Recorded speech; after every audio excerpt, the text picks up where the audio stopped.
The following program is sponsored by Community Psychiatric Centers and is produced for educational purposes only. It is not intended as a substitute for medical or psychological advice, diagnosis, or treatment. The content should not be used for self-diagnosis or treatment of any health-related condition. As always, seek the advice of your healthcare provider with any questions regarding a medical or mental health condition.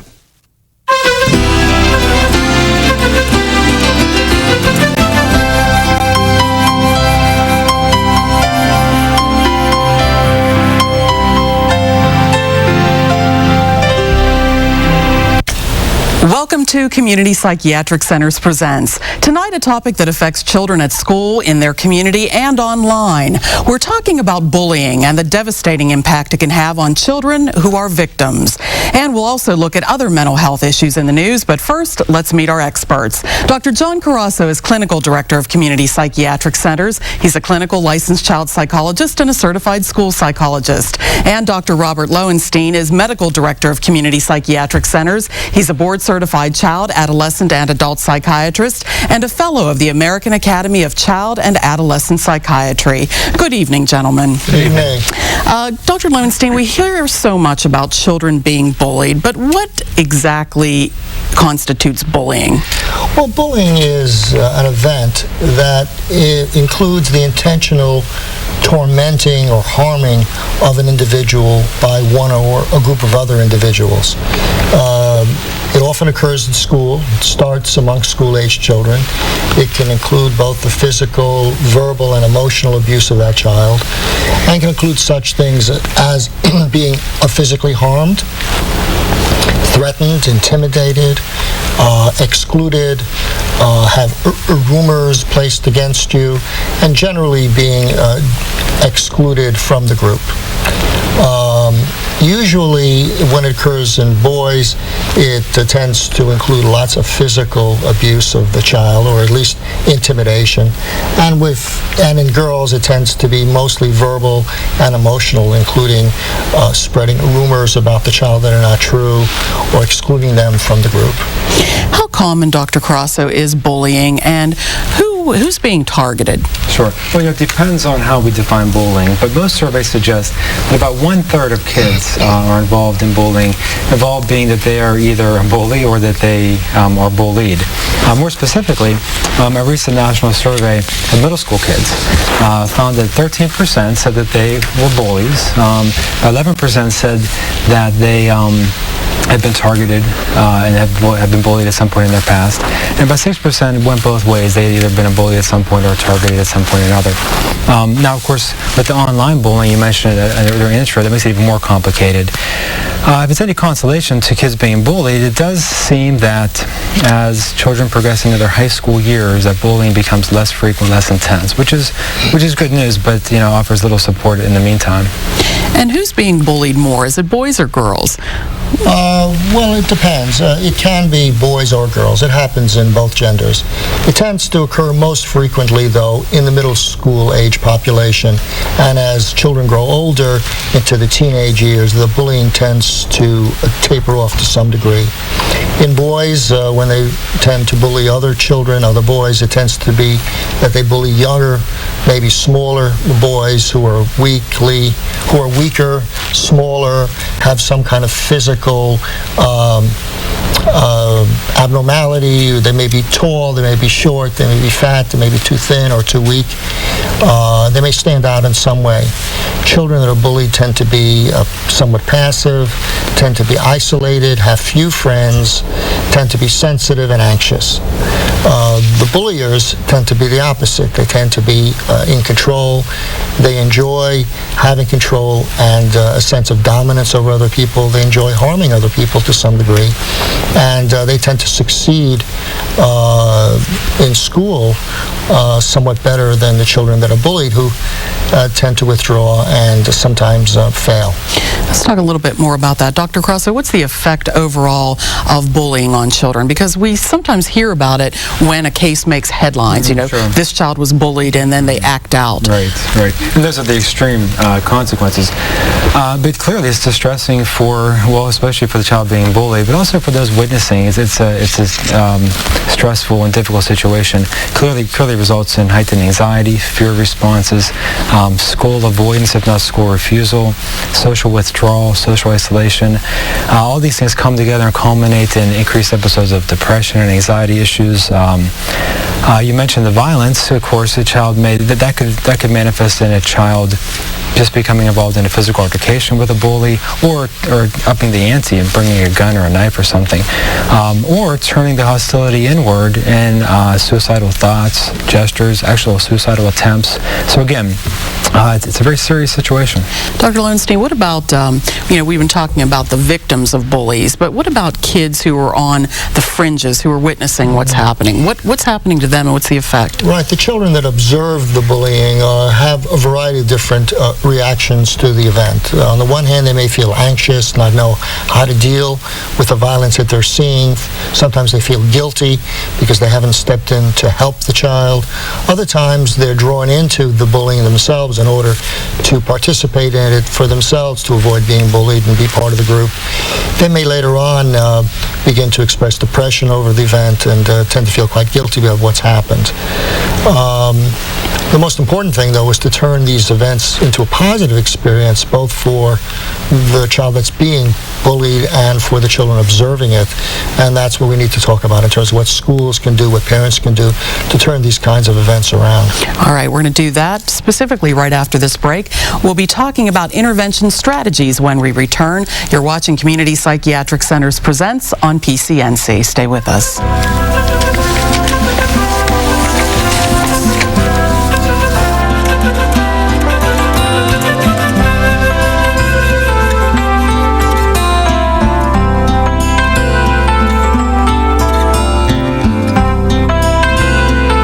At Community Psychiatric Centers, the help you need is just a phone call away. Led by Dr. John Carasso and Dr. Robert Lowenstein, Community Psychiatric Centers offer fast, thorough mental health evaluations for children, teens, and adults. And when it's time for therapy and treatment, trust CPC's professional staff of psychologists, psychiatrists, social workers, and therapists to put together a plan that works. Call 1-877-899-6500 today for a free phone consultation. This year, over 500,000 seniors receive property tax rebates thanks to the expanded property tax rebate program. Senior homeowners who make up to $35,000 a year may qualify for a rebate of up to $650. I don't want one older Pennsylvanian to miss out on receiving help to pay their property taxes. So please explore the property tax rebate program for yourself or for your loved ones before December 31st.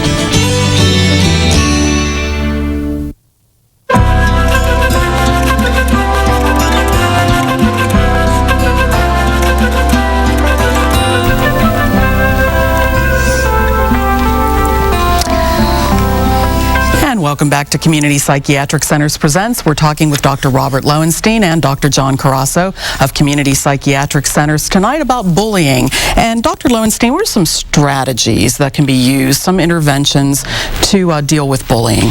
Well, there are two main approaches to this problem. One is the individual approach, meaning what can you do to help the child that's being bullied to avoid being bullied and to deal with feelings that have come up because they've been bullied. And then there's the more systematic approach, which needs to be incorporated into school curriculum, school policies, and homes.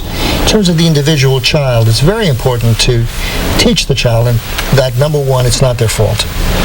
Number two, have an open communication with the child so they feel comfortable coming to their parents and telling them that they're being bullied. Very often children don't believe that adults will believe them or will do anything to protect them. And they need not to believe that. They need to believe that an adult is there for them. The child needs to be taught certain strategies, if possible, to be able to deal with the bully. For example, helping them to appear more self-confident, helping them to know how to express feelings appropriately using I statements like, I'm feeling upset because you're bullying me might help. being able to go to the bully and say to them, please stop this, if that helps. The other strategies are to increase their self-esteem in some way. Sometimes we have children take karate classes or kung fu or whatever in order to increase their self-confidence and their abilities. Also, we encourage children to make friends. It's very uncommon for children with a lot of friends to be bullied. Most of the children that are bullied are socially isolated to some degree, or sensitive and withdrawn, and don't have a lot of friends. So to the degree that they have friends, they also have protection. And that can be very helpful. A little bit of insulation. Dr. Crosso, what about some other approaches? Sure. At CPC, we conduct workshops for teachers and students to help them in this respect. And one of the things that we focus on is providing specific coping strategies for students and for teachers, especially in terms of how to respond to bullies. We also want to help them avoid the common pitfalls or the potential pitfalls of the more common approaches. For example, as Dr. Lowenstein mentioned, it's a very common approach to have a person who is being teased approach the classroom teacher and express their concerns about being bullied, which, by the way, can be very effective, and that can be very helpful. However, it can cause some problems. If we think about it logically, the student's teased, tells the teacher then punishes the bully, and what do you suppose happens next? The bully escalates, I would think, Yes. if they're really intent upon doing that. Mm-hmm. Yeah, so when you say escalate, then they come back on the quote-unquote victim even harder sometimes. Research has actually shown that some of these more common approaches to bullying, such as telling the classroom teacher, can actually have the reversed effect of actually creating more bullying. And so what we want to do, well, actually there are other approaches. Talking about very common approaches to ignore the bully, which is better than being argumentative or defensive. I mean, clearly that just fuels the fire of the bully. But ignoring doesn't really solve the problem. And what we try to do is teach children and help them to practice specific skills to not just reduce but possibly even end the bullying, but also to find ways to engage themselves with the bully, possibly even befriend the bully. And this is, when we talk about this with teachers and students and parents, oftentimes you got to be kidding me. I mean, how do you do that? Well, actually, it's very possible and very feasible. And what we do is we help children to learn ways of thinking differently about the bullying, to increase their self-confidence, help them to use their sense of humor to quote-unquote disarm the bully, as well as to help them to be agreeable in some respects with some of the things that are being said to them. These are strategies that can be quite effective, and I really implore parents, if they have a child who's being consistently bullied, that they give us a call so we can talk to them about these strategies that are very effective, very doable, and something that the children really need to know.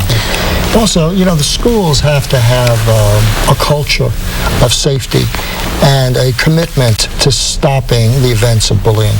And this really needs to be a school-wide process involving parents, teachers, principals, in which there is a culture established in the school that bullying will not be tolerated, that the children all are taught what bullying is, help the child who's being bullied, maybe including them more in their activities, maybe taking their side against the bully, and also signing maybe a pledge saying, I will not bully, I will not tolerate bullying. If that culture exists in a school setting, then the chances of the bullying continuing are far reduced.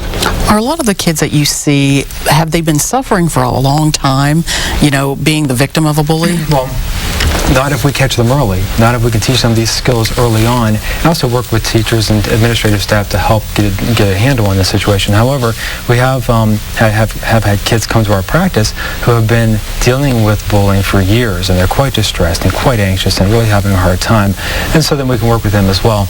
But again, this can go on for quite some time and be distressing for years. Let's go to an email question. This is from a young lady. I am in the 9th grade and I am teased a lot. It's really upsetting and I don't know what to do. Please give me some suggestions. Is that a common age too, 9th grade? Absolutely. That's when it's at its height, especially for girls. 9th grade, even earlier. Basically, the kinds of things that we can help the child to do is, one, make friends. Yes. Find one friend or more to help them through the process. Number two, open up lines of communication with the parents and teachers, being able to help them deal with this process. Sometimes it's helpful to even talk to the bully directly, or have the parents talk to the bully, or talk to the parents of the bully. You know, the bullies become bullies because at home they have their own problems. They need to control others because they feel out of control. They need to torment others because they feel tormented and depressed often. Often their homes are filled with violence, and they're very fearful of what's going on there. So this needs to be addressed, maybe in a therapeutic way as well. I'm curious, something you said, talk to the parents of the bully. Does that happen often, that someone will talk to the parents of the bully, and what kind of results? Not as often as it should happen. Yeah, exactly. It's very difficult. Usually parents of bullies and bullies tend to deny that it's going on, tend to rationalize it, tend to say the child asked for it or deserved it, tend to minimize it, and don't want to address it. Isn't that kind of the culture that would create a bully? When the parents are looking the other way and it's not my child? It can be, and in addition to what Dr. Lowenstein mentioned in terms of listing peer support and getting parents and teachers involved as well, we also work with that child individually and help them to get a better sense of how they personally are handling the bullying. What is their response? What is their emotional response? What are they saying in response to the bullying?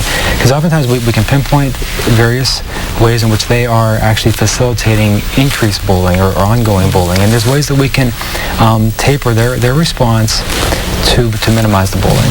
Now, let's say we have a hypothetical case where you've got a child who is not the bully and who is not the victim, but they're watching all of this take place. What should they do? Because, we've all heard after the fact about a lot of the cases. Yeah, I knew this kid was, being bullied, but I didn't do anything, or I didn't want to get involved. Well, ideally, it would be best to get involved if the child could do that. They're afraid of doing that because they're afraid then of also being targeted and being abused themselves. So they stand back and they have their own issues they have to deal with, so they don't really get involved. But the best thing to happen would be if the entire school that they're in has a culture, like a no cheating culture or a no drug culture. They should have a no bullying culture and policy where it's simply not acceptable. And once it's identified, then the whole school deals with it as a group. That way it doesn't fall on the individual to do anything about it. It's the group that does. And there's power in numbers, as Dr. Lowenstein mentioned. Kids in groups tend to be less prone to be bullied. And there's a lot more initiatives than there used to be. I mean, it seems like everybody is addressing the issue finally. Board, no question. Absolutely.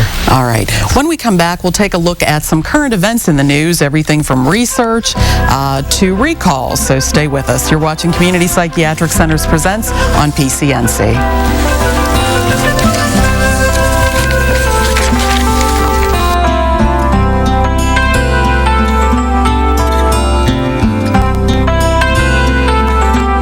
Every parent has sweet dreams for their baby. But what happens when the unexpected happens? When a child develops slowly, has trouble talking, or withdraws into a world all by himself? Today in America, an estimated 1 in every 150 children is diagnosed with autism. And while there is no known cause and no known cure, an early diagnosis can make a major difference in an autistic child's life.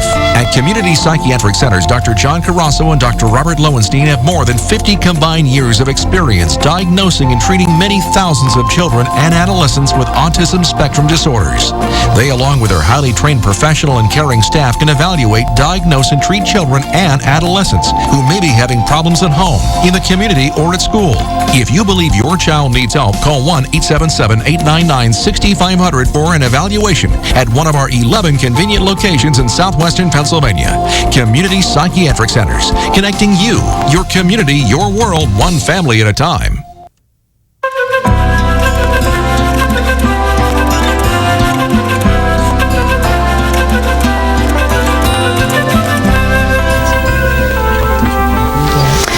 Welcome back to Community Psychiatric Centers Presents. We're talking with Dr. Robert Lowenstein and Dr. John Carasso of Community Psychiatric Centers about mental health issues involving children, adolescents, and adults tonight. And we're going to take a few minutes to go through a couple of different segments. First of all, a current events segment. We want to talk about something that's just out. Pediatricians are being urged to conduct autism screenings. Dr. Lowenstein, what's the effect of that and why? Right. The The American Academy of Pediatrics just came out with a recommendation that all pediatricians and primary care physicians who treat children need to screen for autism twice before the child achieves the age of 24 months. The screening is a brief screening tool, takes maybe 10 to 15 minutes. It's observational in nature. And what it does is it helps the pediatrician to be able to identify the child who might have early signs of autism, and by thus getting the child into appropriate treatment early. The idea is that the earlier the child gets into treatment, the better is their prognosis. The kinds of things that are screened out by the age of 18 months or 24 months are things like the child's inability to turn their head when an adult walks in the room, not look at an adult that talks to them, not point to an object that they want the adult to look at, not be able to babble appropriately back and forth with an adult, not smile at an adult. Those kinds of behaviors, when they're not present in a young child, might indicate the presence of early autism. All right, our next segment, talking about your child's education. Dr. Cross, I like this one, preparing for parent-teacher conferences. Yes, much to the children's chagrin, it's that time of year. And so really it's important for parents to take advantage of this opportunity to meet up face-to-face with the classroom teacher. And so beforehand, we want to encourage parents to write down their questions and concerns, prioritize them in case they're running out of time, bring paper and pencil with them so they can write down notes and whatnot, arrange for child care so that they can maintain full attention to what the teacher is saying. During the actual parent-teacher conference, to maintain a positive attitude and approach with the teacher.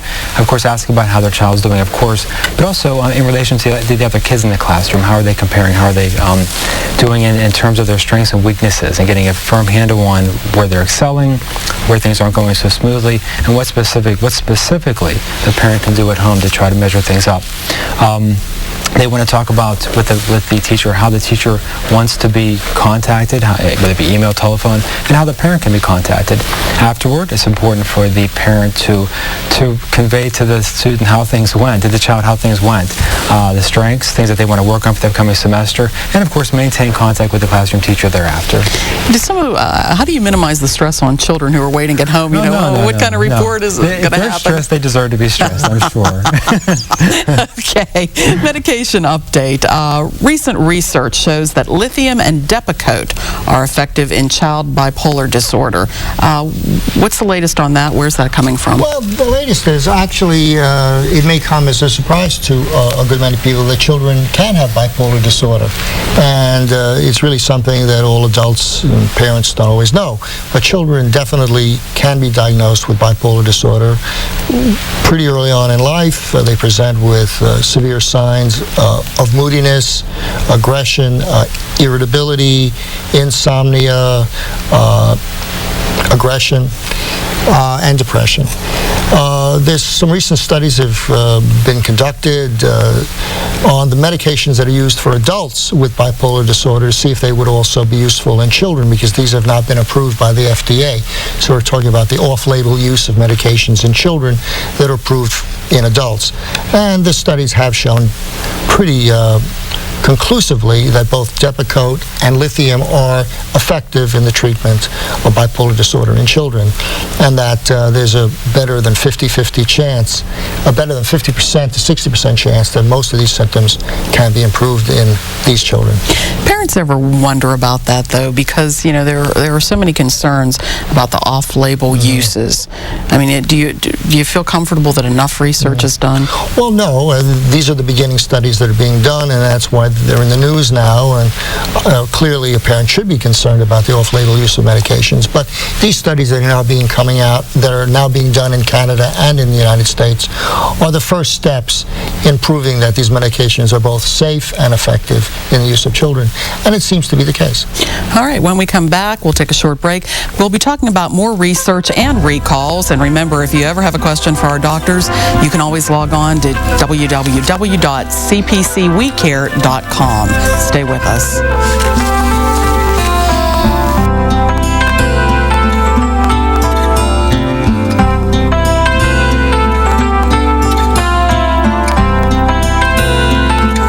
Have you noticed noticed something different about your child lately? Does your child seem withdrawn, unhappy, depressed, or prone to sudden outbursts? Your child may be suffering from a mood disorder, and it may be time to get help. At Community Psychiatric Centers, Dr. Robert Lowenstein and Dr. John Carasso lead a highly trained professional staff that offers mental health diagnosis, treatment, and therapy to children and adolescents. Call 1-877-899-6500 today for a free phone consultation.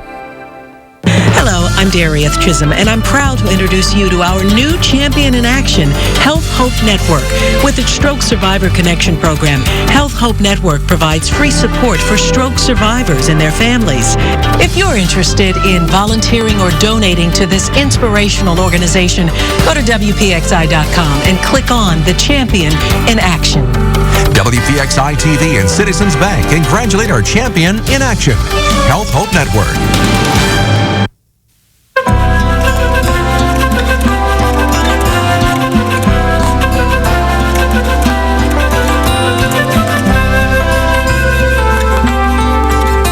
Welcome back to Community Psychiatric Centers Presents. A few final questions for our doctors. We're going to take a look at the research corner again.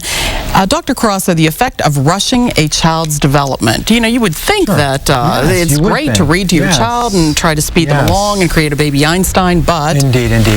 Research has shown that using various productions, DVDs, such as the Baby Einstein videos and whatnot, to try to enhance the child's development, academic achievements, actually can be counterproductive. They found that it made no effect on a child's later achievement, and actually, again, produced counter effects. They also looked at academic versus socially based preschools. Again, those preschools that were academically based, no substantial effect, or at least nothing that wasn't negated by first grade. And then in terms of the social-based preschools, they found that those kids ended up being more creative and a bit more enthusiastic about their schooling thereafter. The bottom line is that there are certain windows of opportunity for brain development, and if you push it too soon, that just causes stress and typically not a positive response. However, we want to balance between challenging a child, but also creating a stimulating, lively environment with colors and shapes and appropriate play toys. A child will let the parent know when they're ready to move on. They'll pursue reading materials and picture books when they're ready to start the reading process. And so there's ways that parents can pick up on those if they just follow their child's lead. All right, Dr. Lowenstein, the epidemic of obesity. Let's talk about the obesity effect on children's hearts, which you really didn't hear much about. It was just, here's a problem, but now, how is this problem affecting hearts? Right, it's always been known that obesity in adults clearly affects their hearts, and we see that in the studies that are done on the hearts of adult patients. It's now becoming clear in some studies done at Washington University in St. Louis, where they do specialized testing called vector velocity testing, which is like an MRI of the heart. It's like a Doppler scan of the heart, in which they're able to determine that the contraction and the relaxation of the heart muscle is similar to that seen in adults with obesity, and this can be a marker for early signs of heart disease in children. Wow, okay. Consumer recalls. 1 million Bumbo babysitter seats were recalled. Right, Bumbo babysitter seats. Say it fast. Hard to say. Were recalled because of the danger inherent in this little seat where an infant sits or a little child sits on it. If it's placed on a desk or a table, the child can tend to fall backwards, and there were at least 3 incidents of fractures of the skull causing damage to the children, and then it was recalled. All right, doctors, as always, thank you both for being with us, and thank you for watching. We will see you next week. Good night.